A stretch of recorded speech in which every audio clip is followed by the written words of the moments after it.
दयाराम। विचार किया इसने ये भी नाम अच्छा नहीं है, फिर चलने लगा कि थोड़ा और देख लें। तब तक देखता क्या है कि एक गांव से एक व्यक्ति का प्राणांत हो गया, मर गया है। तो उसको 4 लोग कंधे पर लाद करके ले जा रहे हैं शमशान को। उसने विचार किया इसका नाम अगर अच्छा हो गए तो मर गया है, यही नाम हम रख लेंगे। कुछ लोगों से पूछा जो ये मर गए इनका नाम क्या था? तो किसी ने जवाब दिया इनका था नाम अमरनाथ। आज ये तुरंत वापस आया, पत्नी ने कहा नाम बदला है। पापा ने कहा ना बदला था और ना बदलूंगा। क्यों? सारी बात बताई।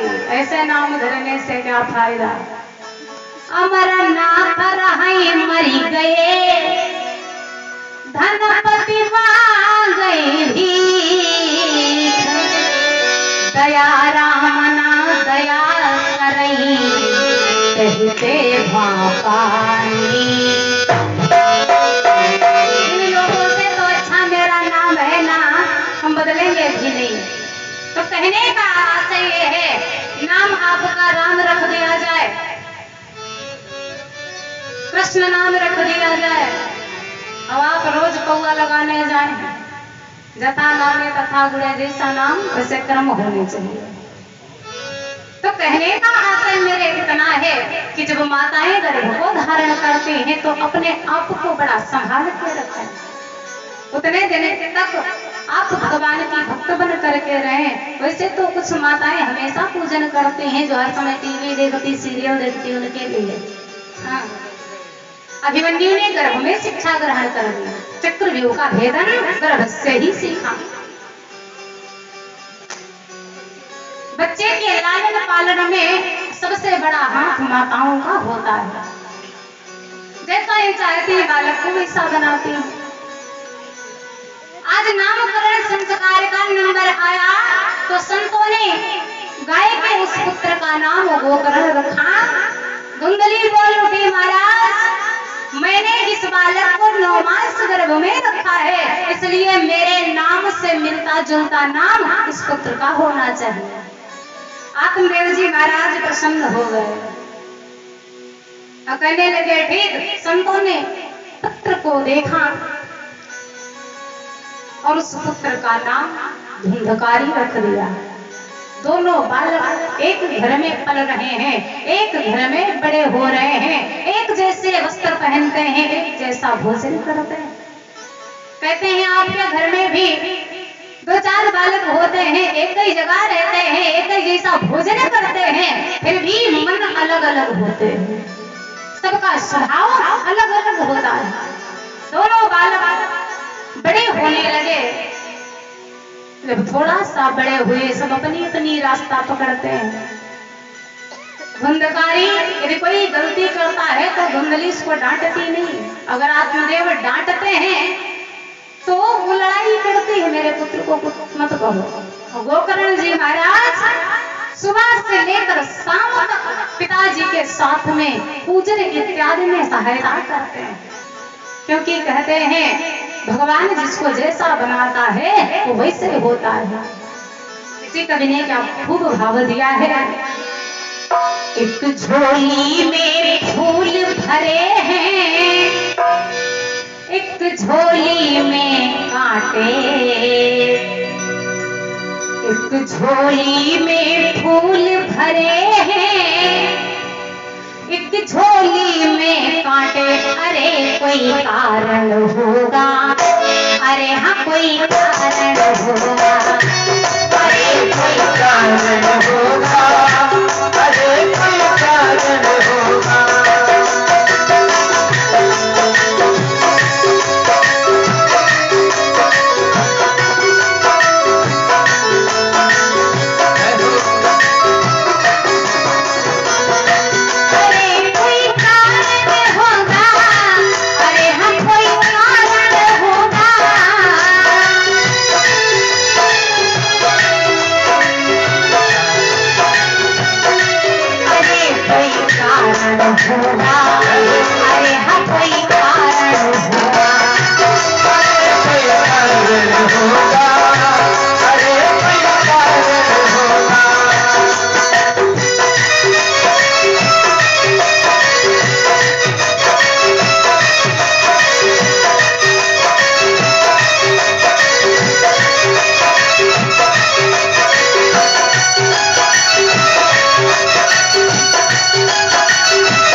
कांटे से मिलता है किसी को जीवन दान।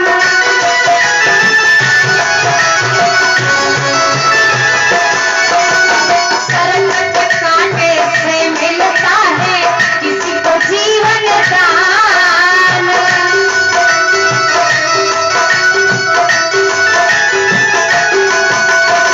चीटी से भी मिल जाता है, चीटी से भी मिल जाता है, किसी का नाम मिलता अरे कोई कारण होगा, अरे कोई कारण होगा, अरे कोई कारण होगा, अरे कोई कारण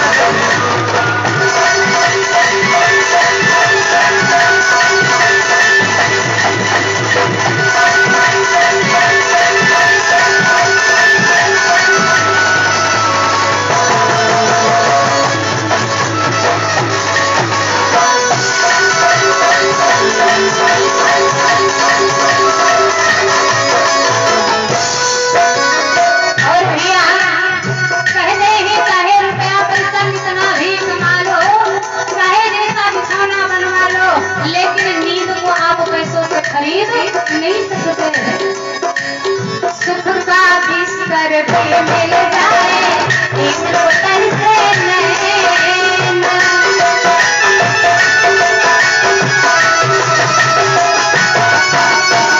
घर का बिस्तर भी मिल जाए एक बोतल से नैना।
भगवान चाहते हैं वही होता है, हमारे आपके करने या कहने से कुछ होता नहीं है। आज दोनों बालक बड़े होने लगे, एक जैसा भोजन एक जैसे वस्त्र, लेकिन जैसे दोनों बड़े हुए तो कर्म अलग अलग हो गए। गोकर्ण सुबह से संध्या तक भोजन में समय बिताने लगा। फल बीच धुंधकारी लेकिन वैश्याओं के घर जाने लगा। दोनों के कर्म अलग अलग हो गए। एक बालक पूजा अर्चना ध्यान में लग जाता है, दूसरा गलत रास्ते पर चलता है, जिसका परिणाम क्या हुआ आप सब लोग जानते हैं। जहाँ पर गोकर्ण जी महाराज निकलते हैं तो लोगों की छाती मारे खुशी के फूल जाती है। ये है आत्मदेव जी का पुत्र। लेकिन जिधर से धुंधकारी निकलता है हमें लगता गोकर्ण 4-5 हुई है, सब धुंधकारी भरे। जिस जगह से धुंधकारी निकलता है उधर हाहाकार मच जाता है। धुंधकारी जो पाता है किसी का बालक द्वारे पर खेल रहा है तो उठा करके पत्थर मार देता है। ऐसा स्वभाव। धीरे धीरे दोनों बड़े होने लगे। अपना समय जो है अपनी परिधि से चल रहा है। जब इतना पाप करने लगा, लोग उलहना लेकर के आते, फिर किसी की बात नहीं मानता। गोकर्ण जहां पर जाता है छा जाता है जयकार वहां, पर धंधक की धांधलियों से मचता है हाहाकार।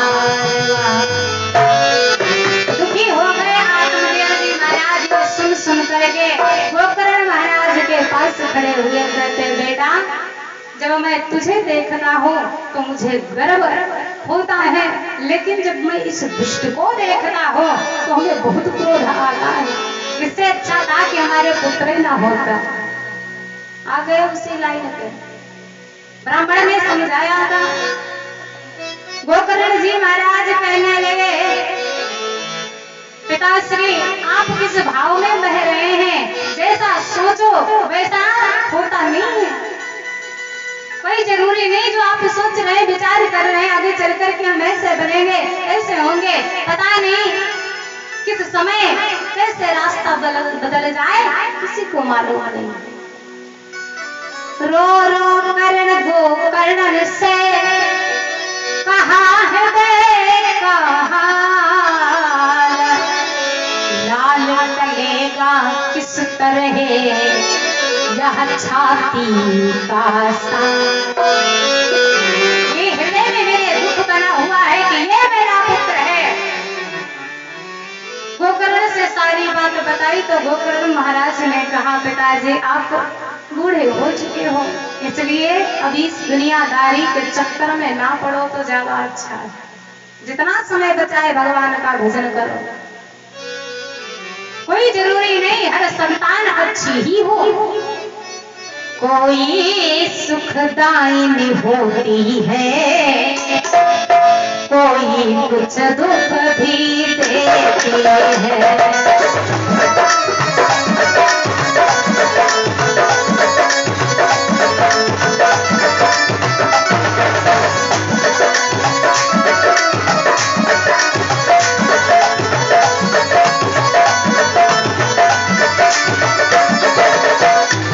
कुछ भली भी है कुछ बुरी भी है, यह तो जीवन की खेती है।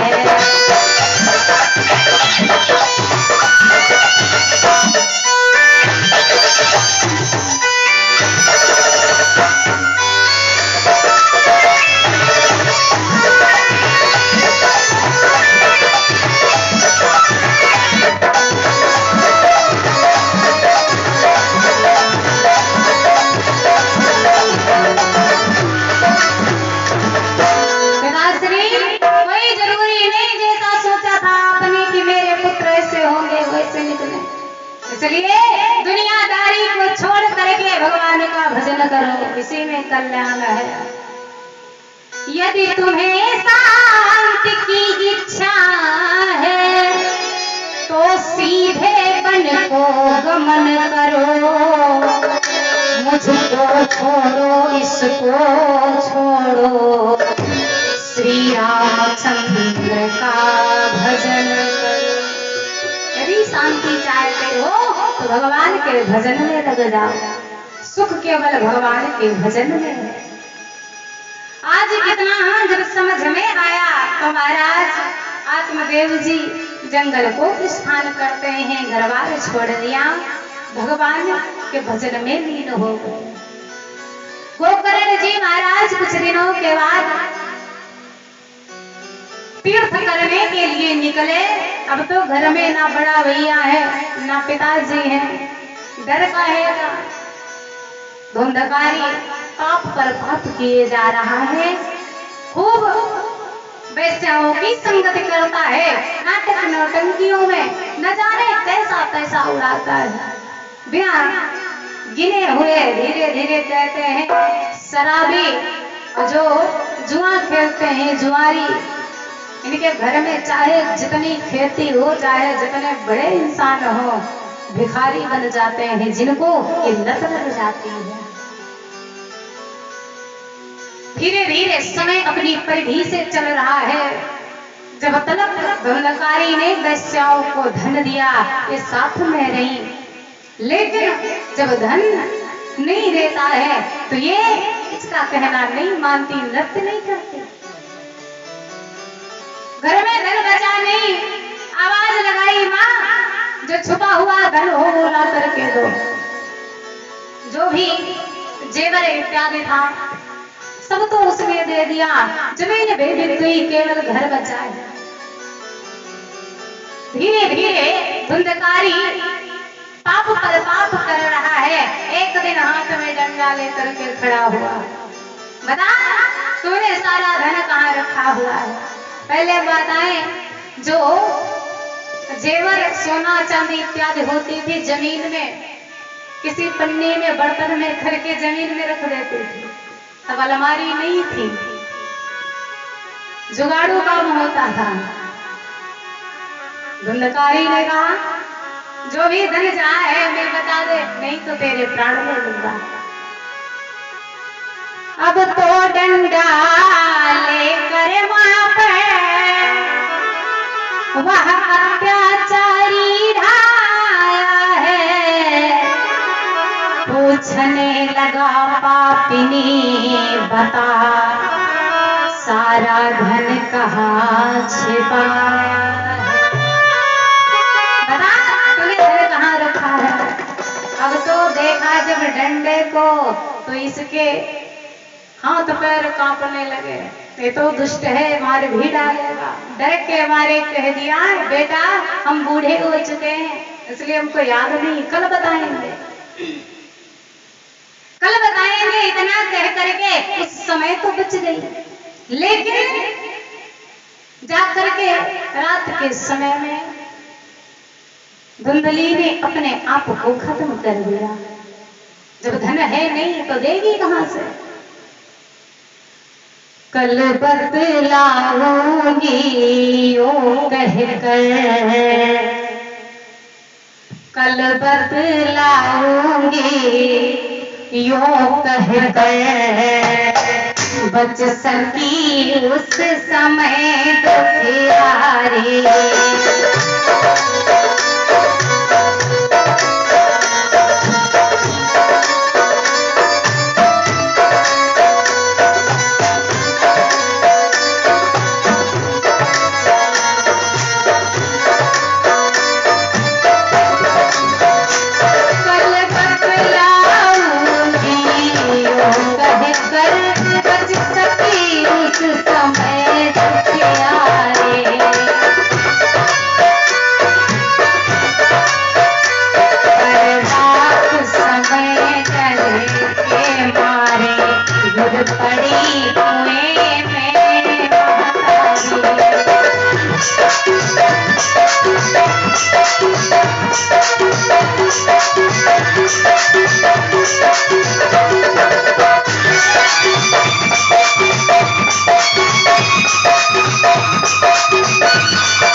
दूसरे दिन पहुंचा वैश्याओं के पास।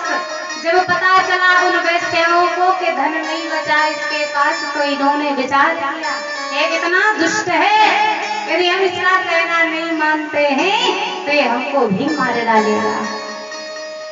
वैश्या ने यह देख कर मन में किया विचार, खा जाएगा एक दिन इस खल का व्यवहार।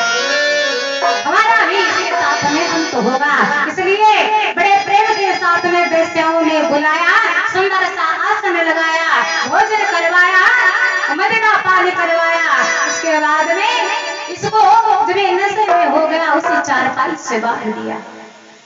वैश्याओं ने मिल करके इसके सर को धड़ से अलग कर दिया, मार दिया।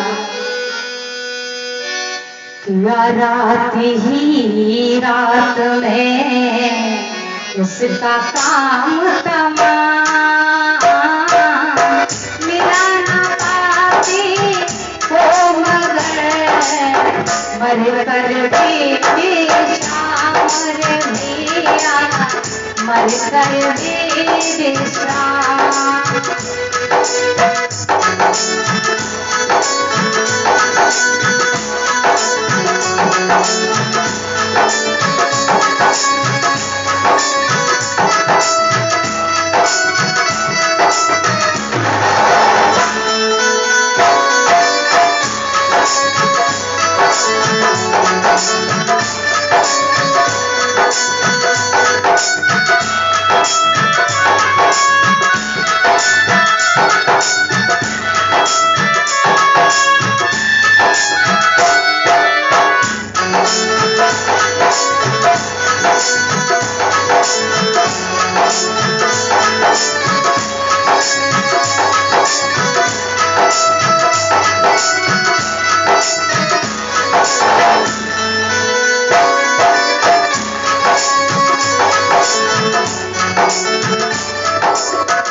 धुंधकारी को मार दिया, दुष्ट व्यक्ति को मार दिया।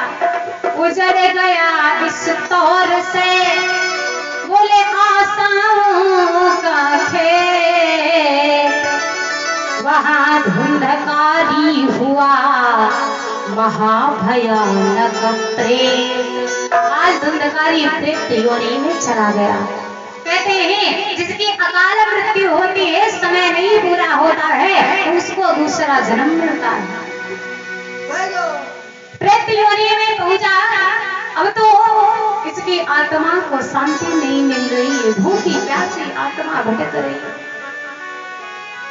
भैया धीरे धीरे समय व्यतीत हुआ। जब ये समाचार महाराज गोकर्ण के पास पहुंचा तो बड़ा दुखी हुए। चाहे जैसा भी हो, भाई आखिर भाई होता है। कहते हैं गलत रास्ते पर चलना बड़ा सरल है, कठिन रास्ते पर भी आज सब कोई चलता है, अच्छे रास्ते पर बड़ा ही चलना कठिन होता है। और जो अपने माता पिता की ना हो सके वो दूसरों की क्या होगी। जिसको केवल घर से मतलब हो, आपके दुख सुख से कोई लेना देना ना हो, ऐसे लोगों की संगत बर्बादी का कारण बनती है। धीरे धीरे भैया समय व्यतीत हुआ। ये बात गोकर्ण जी महाराज के कानों में पहुंची तो गोकर्ण जी महाराज ने अनेक पिंडदान किए। आत्मा की शांति के लिए पिंडदान किए, वापस घर को आए।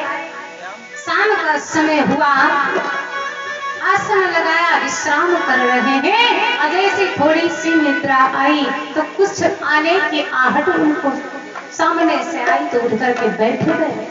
कभी काली छाया दिखाई देती है, अचानक से कोई जानवर दिखाई देता है। गोकर्ण जी महाराज परम ज्ञानी है, विद्वान नहीं। थोड़ी देर कुछ समझ पाते, तब तलक उनके सामने नए नए रूप रख करके धुंधकारी की आत्मा आ रही है। गोकर्ण जहाँ घर पर आया त्यों ही वह प्रेम दिखाने लगा। सुकर भैंसा घोड़ा बकरा बन बन के आगे आने लगा। अनेक जीवों का स्वरूप धारण करता है। गोकर्ण जी महाराज ने उठाया जल, उसे मंत्र से अभिमंत्रित किया और जैसे ही उस जीव पर छींटा मारा तो थोड़ी देर के लिए ठहरा। जैसे ही वो ठहरा, आवाज आई, कौन हो तुम? आज उन जीवों से आवाज आ रही है, भैया हम आपके भाई हैं। कौन? धुंधकारी है। गोकर्ण जी महाराज हक्के बक्के रह गए। धुंधकारी कहता है, भैया मेरी काली करतूतों ने इस हालत पर पहुंचाया है भाई वैसा की संगत में, भाई को दुख बनाया है भाई वैसा की संगत में।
मेरा हाल हुआ है और तुमने कितने पिंडदान किए, ये पिंडदान हमारे काम नहीं आ सकते। क्यों?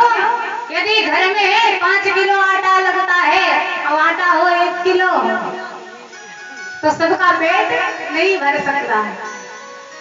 धुंधकारी कहता है, जब ऐसी ठोकर लगती है तो मनुष्य को सब बड़ा बड़ा दिखाई देने लगता है। हाँ, गोकर्ण से कहता है धुंधकारी, भैया लाओ सिल भर खाओ आकर। भैया यदि भोजन 5 किलो लगता है लेकिन सामग्री 1 किलो की तो काम चलने वाला नहीं है। लाओ तिल भर खाओ सिल भर तो घर में अन्न न जुड़ता है, तंतों से व्याधि न चलती है, धूप से पहाड़ न उड़ता है। कभी सुना है कि धूप से पहाड़ उड़ता है? इसलिए ये पिंडदान काम करने वाले नहीं है। गोकर्ण जी महाराज आज बड़ा दुखी हुए। उसी समय गोकर्ण जी महाराज परम विद्वान है, ज्ञानवान है, सूर्य देवता का आवाहन किया। जैसे ही सूर्य देवता को आवाहन दिया, सूर्य देवता प्रकट हो गए। उसी समय गोकर्ण ने किया सूर्य का ध्यान, पावन मंत्र प्रयोग कर प्रकट हुए भगवान। आज सूर्य देवता प्रकट हो गए। सारी बात गोकर्ण जी महाराज ने बताई। सूर्य देवता ने कहा, बेटा किसी के कर्मों को हम और तुम नहीं डाल सकते, एक ही रास्ता है। कौन सा? जाओ, यदि इसका कल्याण चाहते हो तो इसको श्रीमद् भागवत महापुराण सुनाओ। दूसरा, कोई मंत्र कोई पूजा कुछ भी इस पर काम करने वाला नहीं है। यदि इसका कल्याण चाहते हो तो इसको श्रीमद् भागवत कथा सुनाओ। उसी समय भगवान इतना बता करके अंतर ध्यान हुए। श्री गोकर्ण महाराज ने बड़े सुंदर ढंग से भागवत अनुष्ठान का प्रारंभ किया। गांव वाले भी इसमें सम्मिलित हुए। एक 7 गांठ वाला बांस लगाया गया जिस पर उस धुंधकारी की आत्मा है। वैदिक विधि के द्वारा मंत्रोच्चारण के द्वारा वेदियां बनाई गई, देवताओं का आवाहन हुआ, कथा सुनाना प्रारंभ किया। वक्ता के रूप में बैठे हैं श्री गोकर्ण जी महाराज, गांव वाले सब श्रोता के रूप में बैठे हैं। कथा सुनाना प्रारंभ किया, भगवान के अनंत रूपों का बखान किया, भक्त और भगवान की चर्चा सुनाई। पहला दिन हुआ, दूसरा दिन हुआ, धीरे धीरे 7 दिवस पूरे हुए। भगवान की कथाओं का रसास्वादन जिस समय करवाया, 7वां दिन हुआ हवन इत्यादि।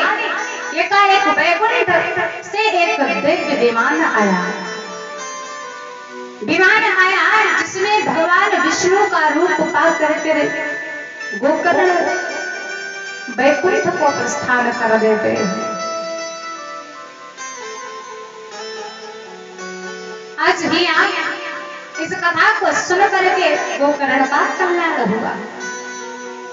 आया विमान तत्काल वहां, सुरमंडल ने गुणगान किया, धूमधंग ने विष्णु रूप पाकर वैकुंठ धाम प्रस्थान किया। धुंधकारी भगवान विष्णु के स्वरूप में आ गया, वैकुंठ को चला गया। और जैसे ही इतना दृश्य वहां पर घटा, सारे गांव वाले खड़े हो गए। तुमने पक्षपात किया है, तुमने ऐसी कैसे कथा सुनाई, अपने भाई का उद्धार कर दिया, हम सब लोग ऐसे बैठे रह गए। कथा तो हमने भी सुनी। गोकर्ण जी महाराज कहते हैं नहीं, कथा तुमने नहीं सुनी, यदि कथा सुनते तो पारायण हो गया होता। कहते हैं भगवान की कथा में यदि आ ही जाते हो, 3 घंटे समय देते हो, तो उतना समय भगवान को ही अर्पित कर देना चाहिए। यहाँ की तो सब माताएं अच्छी हैं, कहीं कहीं हमने देखा है माताएं एक दूसरे की साड़ी रखती हैं, और टाइम पर तुरंत पूछी लेती है बहनियां कब तक ले रहे। और कितना ही नहीं, ज्यादा दिन बाद मुलाकात होती और भैया सब ठीक कहते हैं, एक 5 में पढ़ते, 3 में पढ़ते, ये कोई घर है बातें हो तो कोई नहीं बात। ये कथा में यदि आ गई हो, आ गए हो, तो सब कुछ छोड़ करके भगवान की कथा में ही बैठो, तो कथा आप में बैठे। गोकर्ण जी महाराज ने कहा तुमने कथा नहीं सुनी। कथा सुनने का नियम क्या है? माया, ममता, लोभ, मोह सब कुछ त्याग दो उतनी देर के लिए। और यदि अपना कल्याण चाहते हो ना, तो फिर से कथा सुनो। हम फिर से कथा कह रहे हैं, मैंने कोई पक्षपात नहीं किया। उसी मंडप में, उसी प्रांगण में फिर से भागवत का अनुष्ठान हुआ। गांव वाले बड़े प्रेम के साथ में, श्रद्धा के साथ में श्रवण कर रहे हैं। फिर से देवताओं का आवाहन हुआ। 7 दिन पूरे हुए तो सबका कल्याण हुआ, सब वैकुंठ को चले गए। आज भी जो व्यक्ति मन से कथा को सुनता है, कथा करवाता है, इस जीवन में तो उसको सुख मिलता ही है, अंत में उसको परम धाम मिलता है। जितने भी पाप हमसे आपसे जाने अनजाने में होते हैं, वो भगवान की कथा में आने से पाप हट जाते हैं। क्योंकि हम आप लोग इस पाप करते नहीं, फिर भी अनजाने में पाप हो जाते। जैसे घर में चलते कहीं जाते हैं, चींटियां जा रही, पैर पड़ गया, न जाने कितनी चींटियां मर गई। तो जब आरती होती कहते अपनी अपनी जगह पे घूम जाओ, मंत्र बोला जाता है, यानी कानी चपा पानी जन्मांतरे कतानि चा तानि सर्वाणि नश्यन्तु प्रदक्षिणा पदे पदे। जो पाप होते हैं जन्म जन्मांतर के, वो आरती करने से, प्रदक्षिणा करने से, परिक्रमा करने से नष्ट हो जाते हैं। आज इस प्रकार से गोकर्ण जी महाराज ने अपने भाई का तो कल्याण किया ही है, साथ में गांव वालों का भी कल्याण हुआ। सबने बड़े भाव के साथ में कथा को सुना। अनोखी है सब कथाएं तुम्हारी, अनोखी है कथाएं तुम्हारी।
कथाएं तुम्हारी।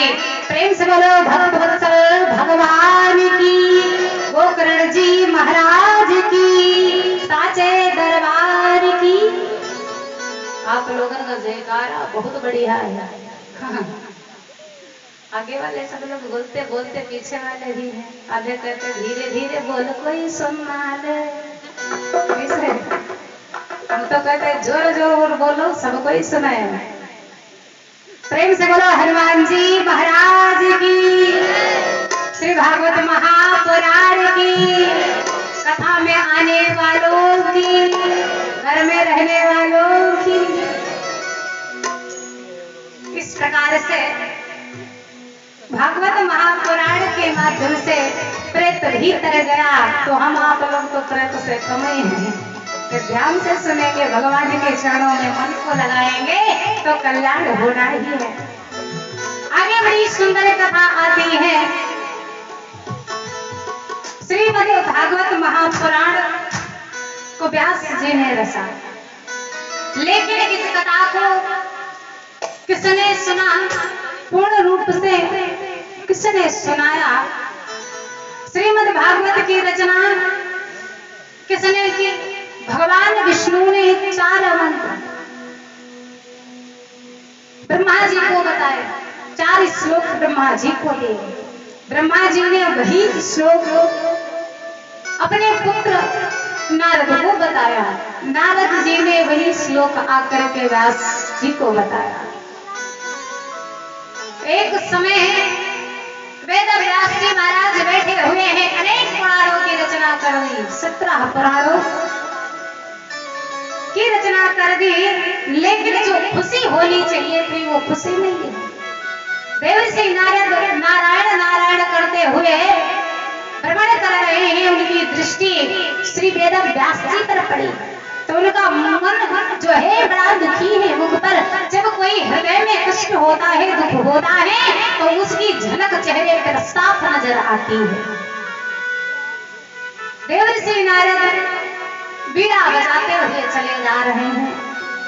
श्रीमन नारायण नारायण नारायण,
देवर्षि नारद को प्रणाम किया।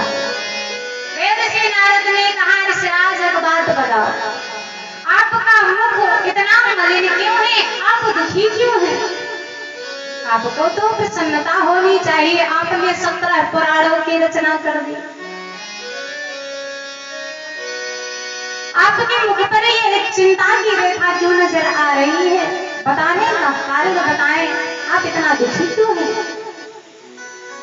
श्री वेद व्यास जी कहने लगे कि हे देवर्षि नारद, मैंने 17 पुराणों की रचना की, लेकिन फिर भी मेरी आत्मा को जो सुख शांति मिलनी चाहिए थी वो नहीं मिली। लगता है हमने आज तक कुछ किया ही नहीं है। भारत ग्रंथ के बहाने से वेदों का सार निचोड़ा है। हमने अनेक पुराणों की रचना की, इस पर भी आत्माएं कहती है मुक्ति का द्वार खोला। मैंने भगवान की कथाओं का विस्तारित रूप से वर्णन किया, लेकिन मेरा मन अभी भी दुखी है। देवर्षि नारद जी ने कहा, वेद व्यास जी, इसका कारण तो साफ है। तुमने आज तक भगवान की कथा लिखी है, भगवान की कथा के साथ साथ भक्तों की महिमा लिखो। क्योंकि घर में हमारी माताएं भोजन बनाती हैं, आप तमाम प्रकार के उसमें मसाले डाल दो और नमक ना डालो, सब्जी में स्वाद कभी आ नहीं सकता। देवर्षि नारद ने कहा, भोजन में स्वाद बढ़ाने को विषयों पदार्थ बनाए हैं।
भोजन का स्वाद नहीं आ सकता।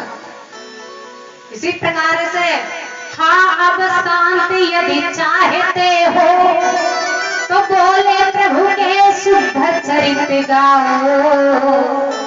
श्री नारायण की रची हुई भागवत विश्व में प्रगटाओ। भागवत महापुराण का आप उसकी रचना करें, आपका मन अवश्य शांत होगा। श्री मुख ने 4 श्लोक दयो। वो श्लोक भगवान विष्णु ने विधाता ब्रह्मा को दिए। ब्रह्मा जी ने नारद से कहो, उन्हीं 4 श्लोकों को